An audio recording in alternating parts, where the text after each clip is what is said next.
Hey, welcome, Carm Capriato, Remarkable Results Radio's episode 475. Hey, why do we shun training? It's a huge industry problem. My guests know that many of the same people come to training over and over, and they don't see enough new faces. So why is that? Why do we ignore the power of training? Do you know that it supports your efficiency? I sat with Dirk Fuchs, Technical Training Manager at ZF Group, and Jeff Bly, NAPA Autotech Curriculum Developer at ASTE, for this great discussion. And they bring their perspective and transparency to this real important discussion that you gotta hear. The problem is we are right now in the biggest change of the automotive history, in the quickest and most drastic change. Then we're going to electrification. We're going to step by step to autonomous driving. That means we have completely new content to train and dangerous content. And you know what you never see is you never see a dentist that has to work on the side and has a chair in his garage because he doesn't make enough money during the day.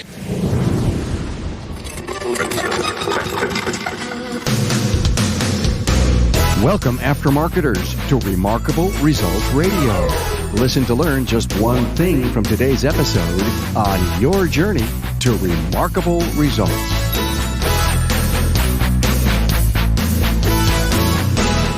Hi, friends. Carm Capriato here, the Aftermarket Podcast Guy. Now, Remarkable Results Radio is so proud to be a partner with NAPA Auto Care and the 2020 NAPA Expo. Join NAPA, including suppliers, industry experts, and your peers and colleagues in Las Vegas, April 6th through 9th, 2020. It's where you'll discover the latest news and industry information. Hey, contact your NAPA store or salesperson for the details on how to enroll. Have you installed a podcast listening app on your smart device? Since the podcast is the industry's quintessential and legacy aftermarket podcast, you owe it to yourself to download and subscribe to a listening app. I actually have a real cool one of my own. Go to your app store in Apple or Google Play and Android, key in Remarkable Results Radio, and download.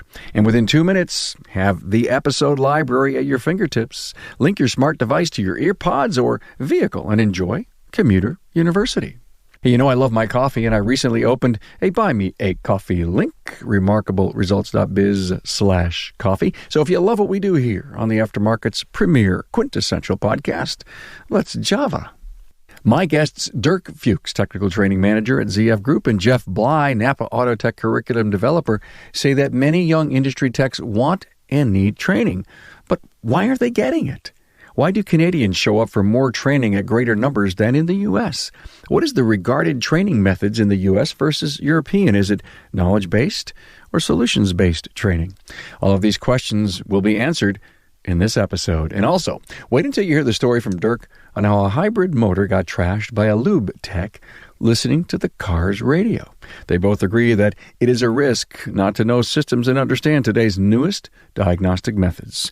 Talking points and Dirk and Jeff's bios are at remarkableresults.biz/E475. Now, they both agree the industry needs an attitude change on continuing education.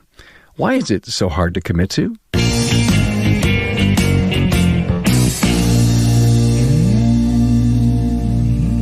Very happy and very proud. I've been actually chasing after these guys for a long time now. You may not have known, but you've been on my short list, guys.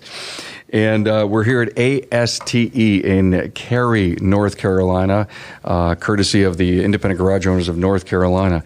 Good to be here for you and do another episode on training. And I've got two really great trainers in our industry. Dirk Fuchs from ZF. Dirk is the Technical Training Manager at ZF Aftermarket. And I've seen you everywhere, every show. I know you're a sought-after trainer. I'm glad we were able to find some time in your schedule. Thank you for having me here. Yeah, I'm just thrilled. And Jeff Bly is with us, curriculum developer, NAPA Autotech Training. Hi, Jeff. Hi. How you doing, man? I'm doing great. Where'd you fly in from today? You just got off the plane. Yeah, Kansas City. Oh, wow. How about you, Dirk? Where'd you come in from? I came from Denver. From Denver, originally from Germany. How did ZF drag your butt over the ocean to come here and work here? That's a long story. It is okay. That's too long. Glad to have you, guys. Open forum training. I think the best podcasts that I've done in the realm of aftermarket training, we have no agenda, and here's why. I want to know from you guys. What are you seeing out there? What do we need to do? And how can we convince more of the technicians in our industry to get to training?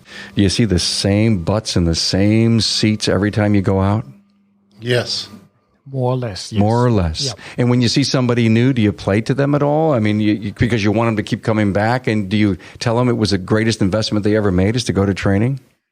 Of course, I see there is a new phase, what I didn't see so far, and I approach them really often and I ask, hey, how was it for you? Give me some feedback. It's really important for me to get some feedback from the audience and find out what they're like, what we can do, and what we can do better, or what is his future plan. And a lot of them said, hey, it was great to be here, and I see them actually then multiple times on other events as well. Dirk, I love what you just said. I really do, because you care so much about the job that you do that you care to know from a new face. What can we do better? Thanks for coming.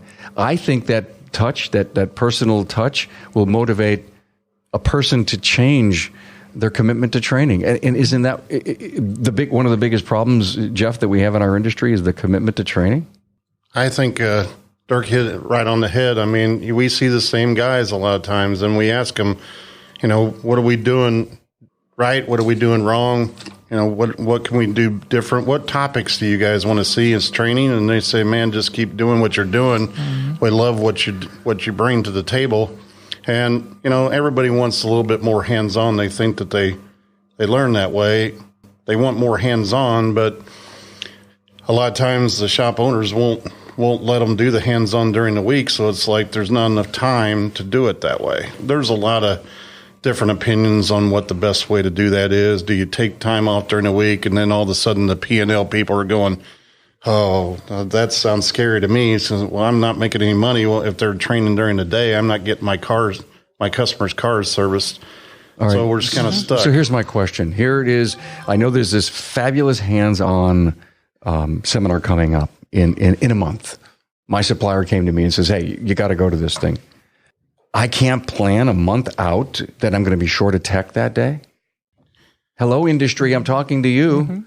Both of these guys are looking at me like they're as frustrated as I was. And you're sitting here saying, there is no answer except we have to change the paradigm of thinking. If we're going to get really good training and we're going to get hands-on, because everybody wants hands-on, but nobody shows up. Am I right?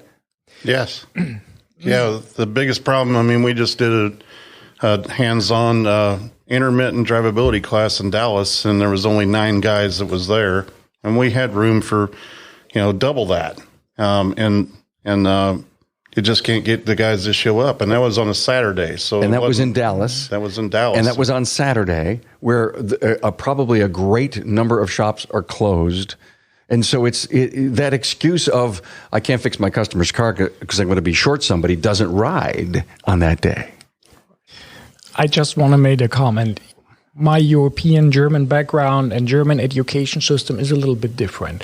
And in Germany, is it normal that technicians going to training? And it is normal to go there during the week. And the company is forcing those technicians to go to learn new stuff. Here in the US, when I would set up a training during the week, nobody would show up. Everybody wants to work. Everybody wants to make money, what is totally understandable. But the salary structure in Europe is a little bit different. That helps the European market.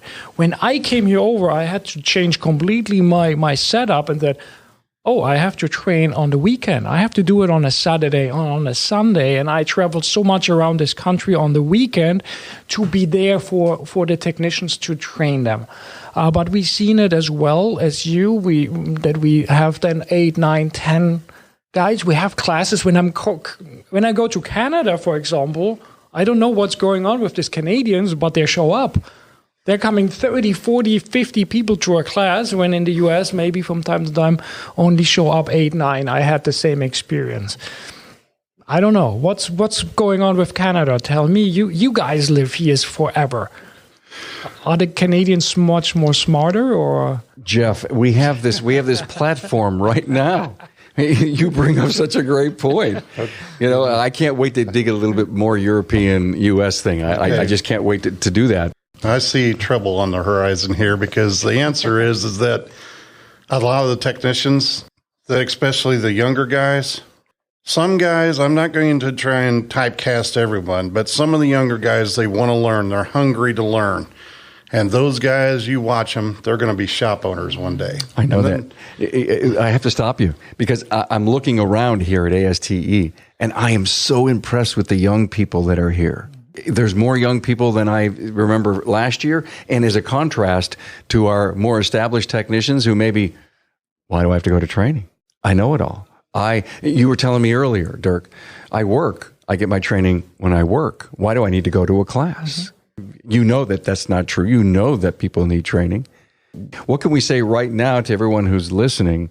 Get off your butts and make it happen. No, that won't work. That won't work, because you can't talk down to anybody. You got to convince them that the future is creeping up on them so fast that if they don't go out and get some kind of education, maybe we should drop the word training. Maybe training is go to my trainers and learn how to pump iron. Maybe, education. Do we need to change what we say?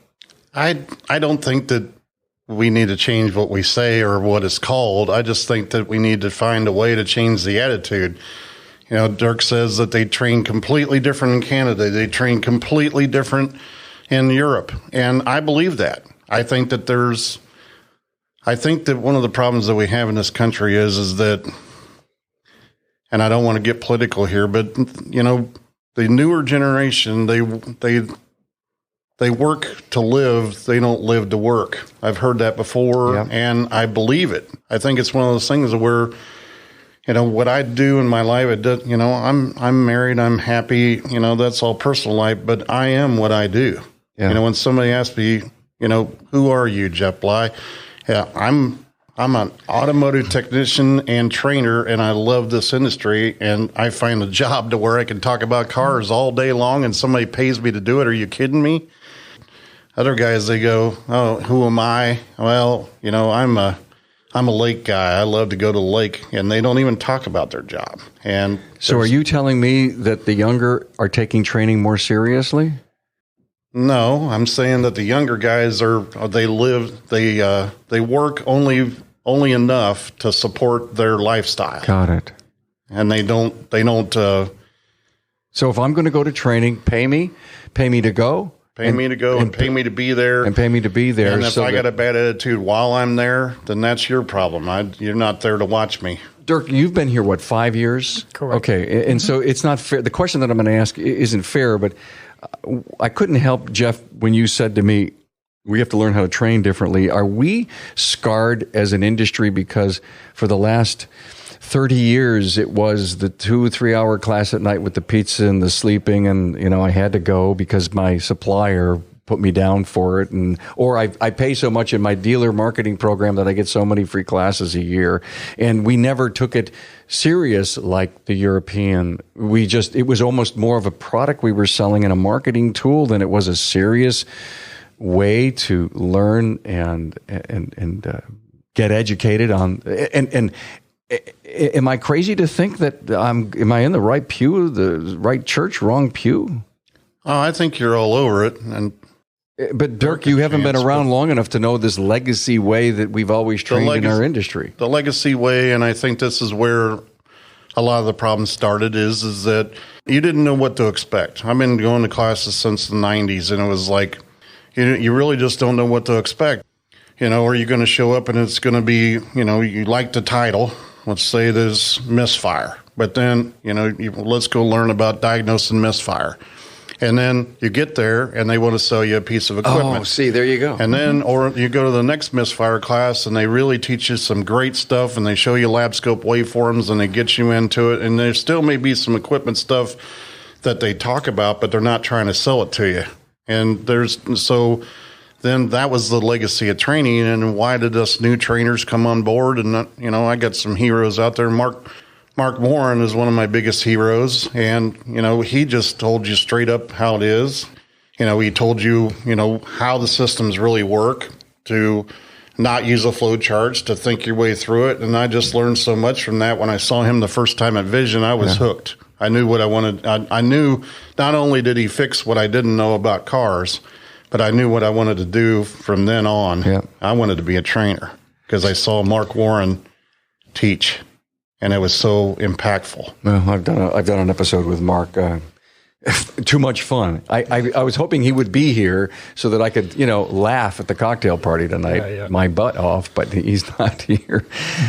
Talk to me about the whole European way to train. And after everything was what Jeff said, I have a couple of points what I would like to say. First, the difference between Jeff and what I'm doing is Jeff works for NAPA and I work for a supplier. Yeah. Now, when you come as a supplier and offer training, then it's exactly what Jeff described, that a lot of technicians think, what I want at the CF training, that will be a sales pitch about their product. We have to differentiate high-quality training from a sales pitch. Yeah. Every customer or any supplier what is currently working more on the sales pitching side will have right now no success with training. Then technicians want content and not only sales arguments. And now we're coming to the different kind of training styles, compare European content or European training with the US training. The most successful trainings here in the US is problem solution based. Technicians want to know what is the problem and what is the solution, how I can fix it. The European way to train is in first, we have to know how that system works, and then we can talk about a problem, and then we can talk about solution. But everything is knowledge based. But doesn't the training today, Dirk, really start with knowledge based? You mean you're not teaching that in classes? When I don't. You are, but the student doesn't want that part. That's what you're saying. We're too quick to want to know the solution rather than to learn the knowledge of how it works. Right. We don't want to waste our time.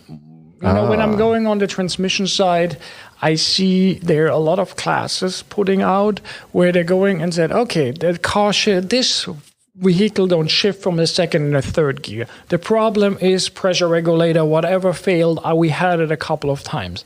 Technician writing down this information, next time a vehicle comes in with that problem, he will exchange the pressure regulator without a question or any diagnostic.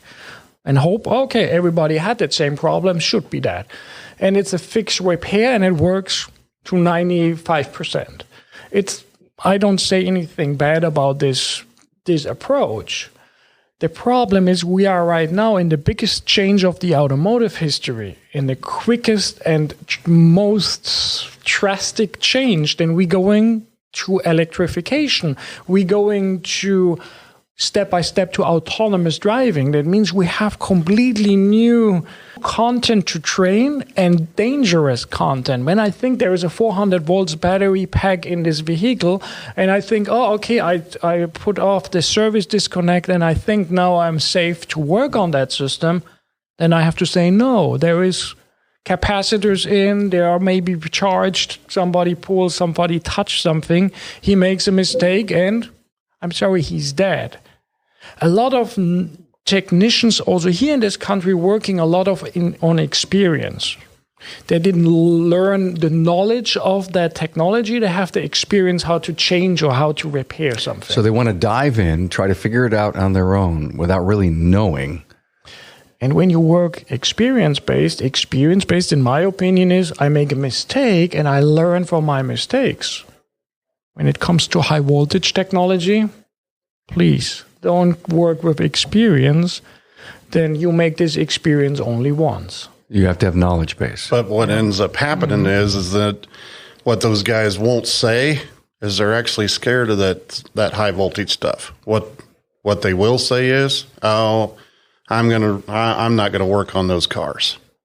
They won't work on the high voltage cars until they have to. And then at that point, it'll be too late. They already need the training. Aren't we in didn't take it? Aren't we in have to mode right now? We're in have to mode big time. I tell you a story what really happened. High voltage, a hybrid vehicle, of course, has a combustion engine and an electric motor. And this combustion engine needed an oil change service. They brought the vehicle to one of those who changed the oil, not a big deal.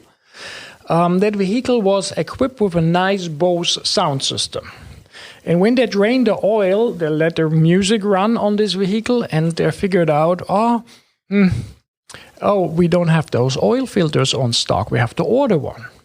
Let's say they ordered it at NAPA or whatever, and it takes a while that the NAPA store brings the oil filter. Now the vehicle is on the lift, the music is running, the oil is drained, and they're waiting and have a good time. Okay, now you have to understand how high voltage and hybrid works. It works like the high voltage battery supplies or charges the 12-volt system with a DC-DC converter. Okay, the 12-volt system starts to get low, then the radio is running. And then the computer says, my ignition was on. I forgot that fact, by the way. Oh, ignition is on, 12-volt battery is empty. High voltage battery is pretty low. Then the guy drove fully electric to the workshop. What we have to do, we have to recharge my system. To recharge my system, let's start that car. No. And this car started automatically. Oh, with no oil. With no oil, and you destroy that. And that was a high-end vehicle. That's a great story. I heard that a lot. For example, you have those key fabs, and you have the manufacturers required to put that key far away from the vehicle, that not the car is detecting the key and said, the key is here, let's start the engine and the oil is drained. I know, for example, a lot of manufacturers have trouble with that. And now we don't talk about high voltage technology or whatever and you risking your life. No, you have to be educated to know, that thing can happen and I can with a circumstance like that destroy the engine. To back up what Dirk's saying there, who's doing the oil changes? A lot of times it's not the ATech, and I'm not saying that ATechs need to change oil. I've resisted that for years. I didn't go buy $300,000 worth of tools so I could so I could have oil all over me all day long. But who do we trust with that job? The least experienced tech in the building is getting the oil changes, and a lot of times, and it's not just oil, but it's brakes. You got a hybrid vehicle, the braking system works completely different. There's procedures, or even electric parking brakes. You got to put it in. You got to have a battery maintainer, not just to program. If you're doing J2534 programming, but you may have to have a battery maintainer and leave that car on the whole time that you're doing brakes, so that it can be in service mode while you're doing the brakes. And none of this is anything but knowledge-based. You'll never know what to do next if you weren't at least taught how the system works. And if you're going to get by without training, you're going to make some.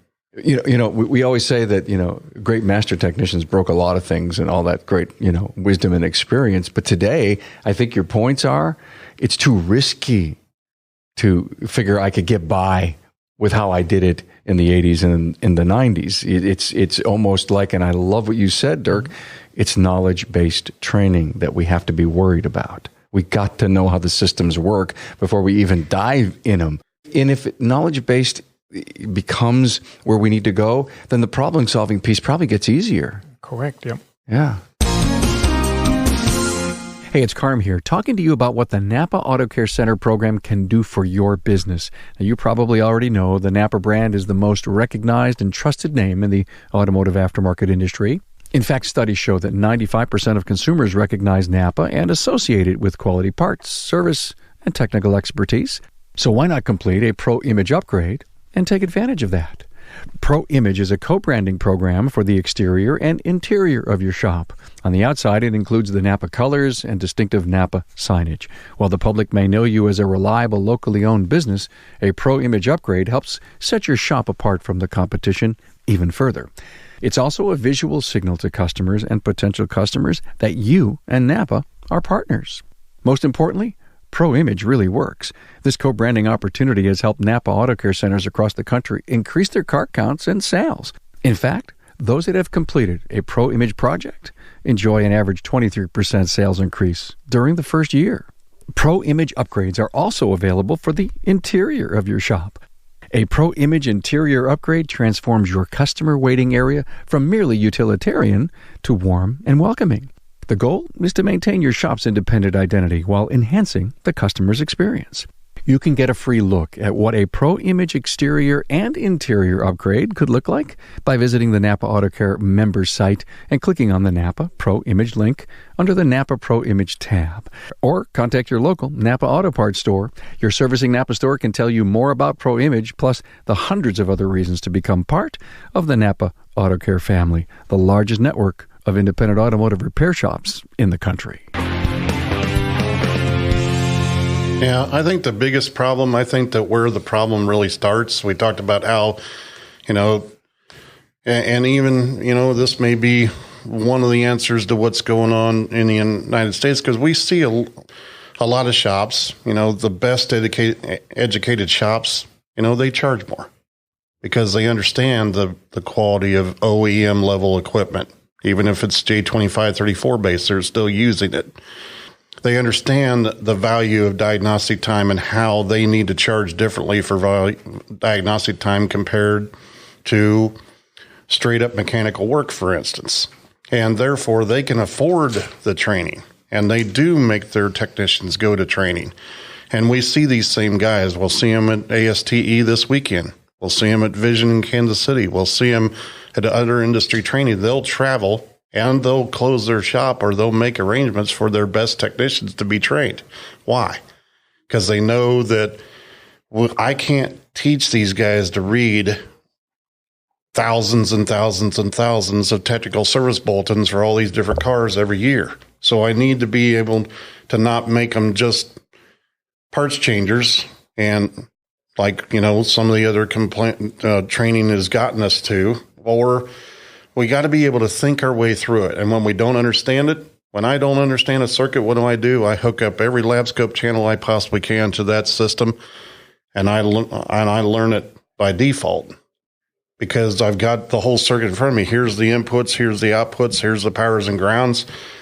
I use that coupled with the information, as far as theory and operation, and I get it. This is the inputs going in. This is the job that module has, and this is how it's achieving the outputs. And then we can teach it. And then we can pass that knowledge on to someone, some of the other guys in the industry and give them those tactics as well, to where you're not going through flow charts and you get to that and you're saying, replace, pressure control solenoid 3, and it doesn't work because those 5%, that 5% of the vehicles where that didn't work, those are the ones that'll tear now your shop is basically stopped to a grind because that one big job is just sitting there. And 3 days later, everybody's making money and everything's going fine. But what about this customer? We've been walking around this car for 3 days and it's still not fixed. What are we going to do next? Those shops understand training and they charge enough for it and they got the tools. The problem is that training starts at the front counter. There's still a bunch of shops out there that are charging 1 hour diagnostics for an intermittent that only acts up every 3 weeks. Once every 3 weeks, they'll test drive a car all day long. The diagnostician gets this ticket and he hates the job the whole time he's doing it because he doesn't, it's not acting up. He's not making any money. He's watching the guy over here do brakes. He's watching the guy over here do front end work. Those guys are making money. The diagnostic guy has got this job that until the car acts up, he's not making anything. Well, the doctor just keeps sending you for tests if he can't find what's wrong with you, right? Yeah, we got. And you pay every single time. And when are we going to realize that we're in a pretty high-end, high-tech, sophisticated business. And we can't do business like Grandpa did or even Dad did. Yeah. Yeah, but I personally think all those technicians out there who can perform that, what you described, Jeff, that's high-tech IT guys. And not grease monkeys anymore. I think this is a wording what I learned here, what they're called technicians back in the days. Yeah. And I think, of course, on one side, when I bring my private vehicle somewhere, then I want to have my repair as cheap as possible. Of course, everybody is that, but I think we should pay those people also much, much better. And that's a really big point. You compare that with a doctor. I personally think repairing a vehicle is more complex than a human body. That's my personal thinking. Well, there's always the argument that you don't work on cars while they're running, and doctors do. So I'm going to go ahead and give that, I've lost that debate on that point exactly. So I'm going to go ahead and give the nod to the doctors being smarter, but they do get paid. Mm-hmm. And what you never see is a dentist that has to work on the side and has a chair in his garage because he doesn't make enough money during the day. I just got father of 8-month-old twins. I still receiving invoices from the hospital from the birth of those twins. Congrats. Thank you. Awesome. Wow. But when I call the hospital and ask for what is this invoice, they can't tell me. But, I don't know what's going on. But somehow you're going to still have to pay it. Exactly. That's the point. I have to pay it, but I don't know for what. What will happen with my twins if I don't pay this? I'm sorry, that was. No, it's good. It's the whole human side of where we are and who we are. So what are the students saying in your classes? What's the revelation coming from the people that are attending? Give us some trending stuff. Are they happy that you're doing what you're doing? Are they asking really good questions? What's the pulse of our students? Questions are really good. I try to engage in my class. A lot of participants, I like to work with imagination as well. Like, hey, think about it and try to really, make them thinking about different things. What works, in my opinion, really well, and I like to have a good. I like to make some jokes, easy language. Of course, my English is anyway easy language. That helps. What did he say? I don't know. Not that sophisticated. I'm still waiting for the translator.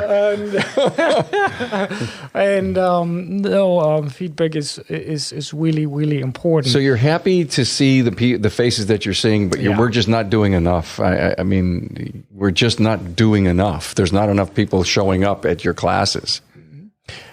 I don't want to say it's not enough people. It's, of course, we always want. Well, there's hundreds here. There's 500-600 here. Mm-hmm. But if you went out in a non-formalized environment, unlike ASTE or Vision, right, and you went into a supplier's local market, how many people are you seeing?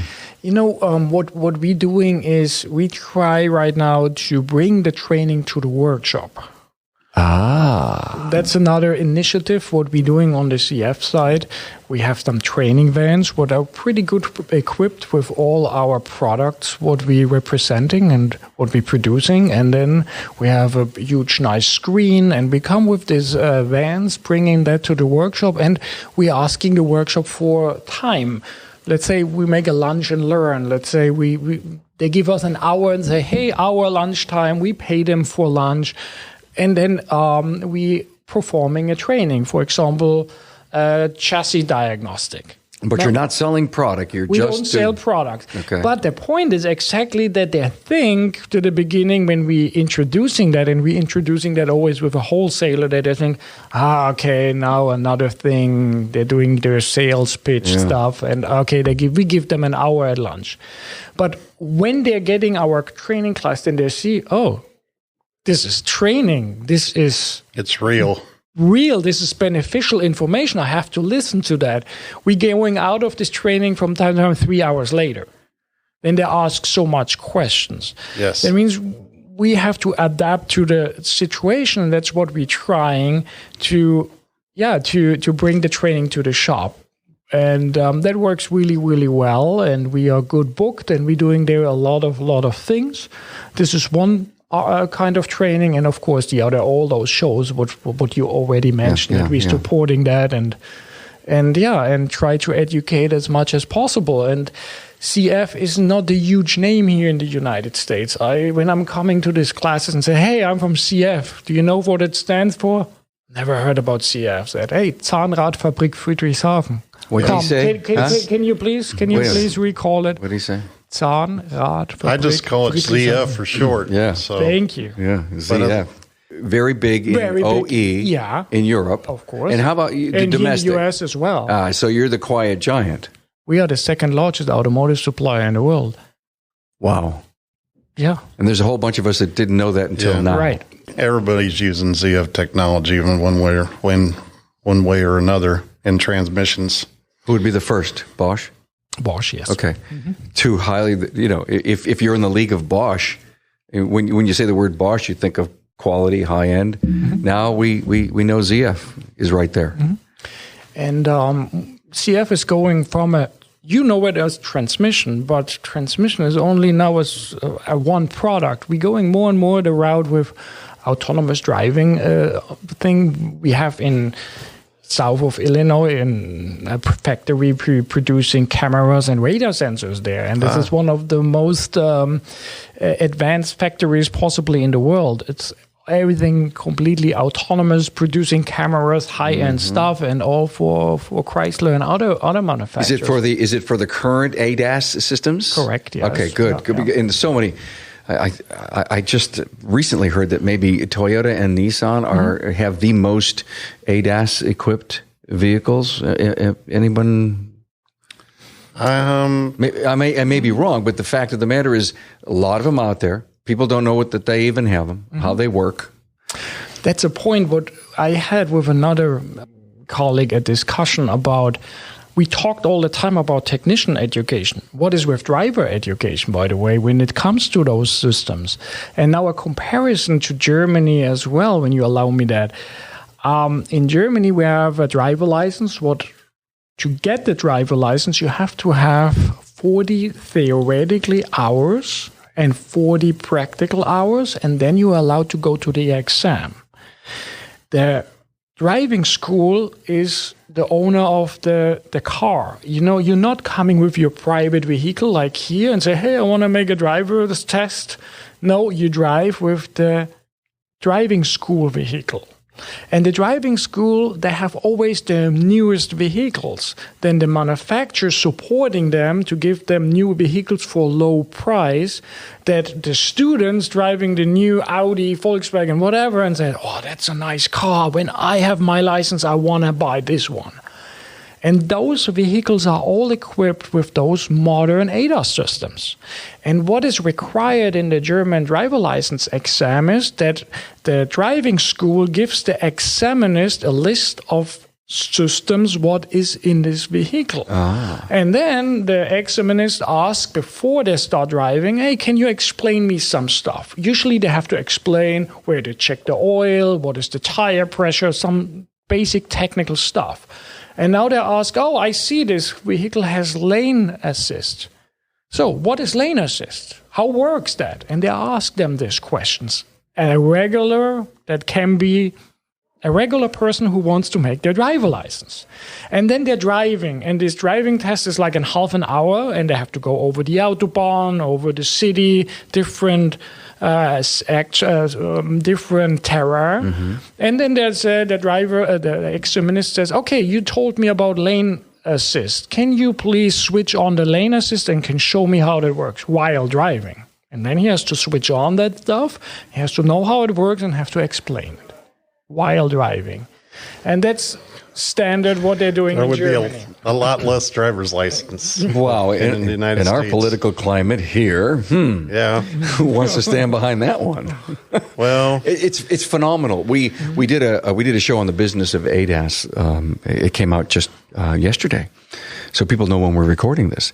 And part of the discussion was the education of our customer into the ADAS systems that they have. And, if we're going to bring in women's clinics and, teen driver clinics into our shops, engage the community, we need to have a high-tech, you're driving a high-tech car, come to training, we're going to tell you all about it. Because in the day of, when we buy this brand new car, they tell us about all the fun things on the center stack and how to hook our phone up. But no one, I've been hearing, and people have been telling me, no one is teaching, spending 2 or 3 hours on that vehicle. Now, they may have classes afterwards, but I says, I didn't know they had a class. I have no idea how this stuff works on my car. So you bring up a great point, Dirk. Yeah, I could go several different directions on that conversation because, here the young drivers are getting the hand-me-down cars that maybe they're maintained, maybe they aren't. They're way behind on technology. Again, I want to circle back around to technician training, but the public, a lot of them have no idea how their cars work. And they still think that there's that magic, in quotes, machine that you can just hook it to, or there's no difference in the value between the diagnostics are performed at a high tech shop or having somebody, I already had diagnostics done. And I lean into that. I say, oh, that's awesome. I'm glad that you got diagnostics done somewhere else because that's really going to save us some time. So to bring in the circuit lab scope waveforms that they did and all the related TSBs and all the research and we want to see all the scan data test drives and everything else that went along with that diagnostics, and we'll go through it and we'll examine it, and that'll help us because we won't have to hook all that equipment up in order to diagnose this problem. And then they say, well, no, all they did was pull codes. And then you slow down and you just, oh, bummer, dude. We're going to have to start all over. That doesn't really tell us anything. And it really drives home the point.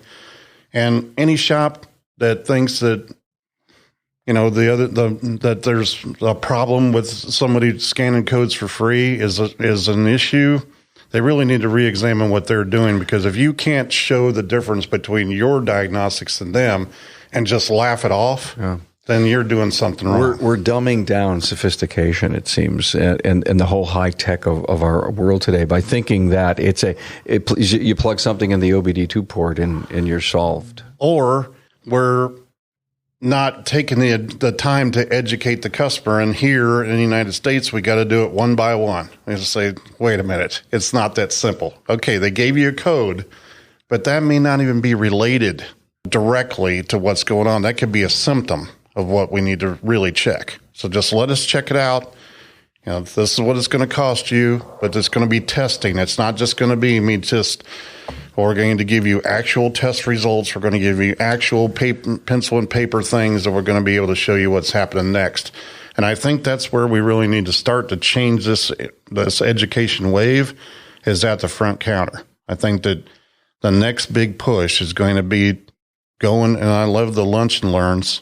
I think that we could have, something that I think that all the training companies can implement is go into shops and actually, go into, and I'm going to say this without actually, pointing at anybody so I don't get myself in trouble, but let's go to the B shops that aren't going to training. The shops that we're affiliated with, but aren't really a part of that. And we do the lunch and learns, and we just talk to them about what the problems are in their shop and what we can help and what we can do to address that, and just see what questions come up.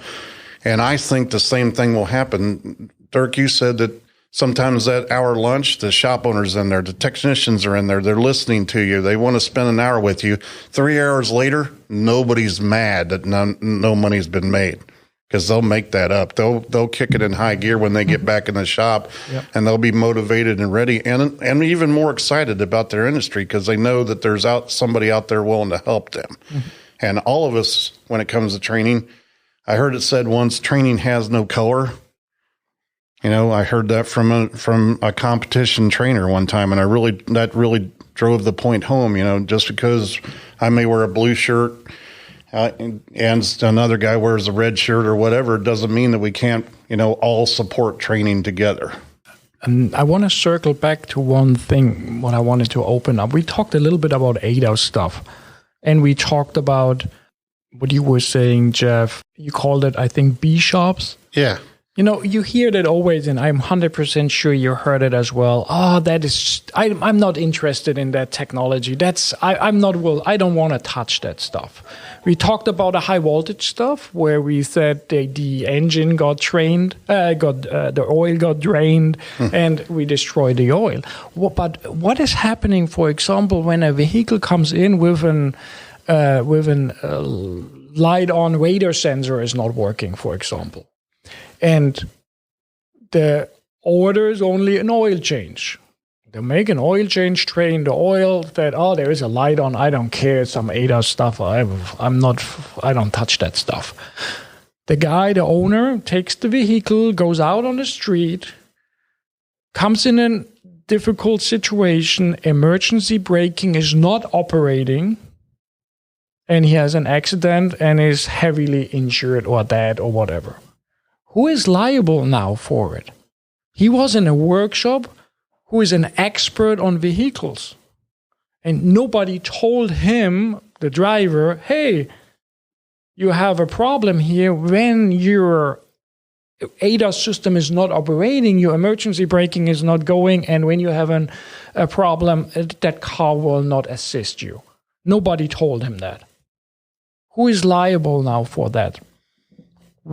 Should you, as a workshop, as an expert in your industry, not know what is going on? And should you not educate your customer? Hey, this light is on. Be careful.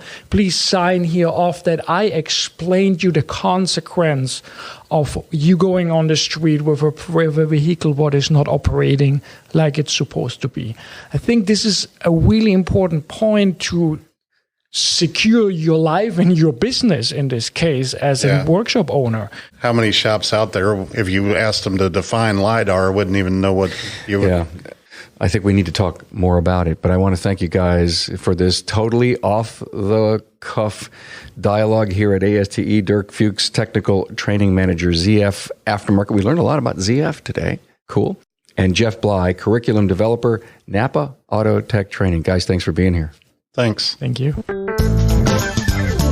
Thanks for being on board to listen and learn from the premier automotive aftermarket podcast. Until next time.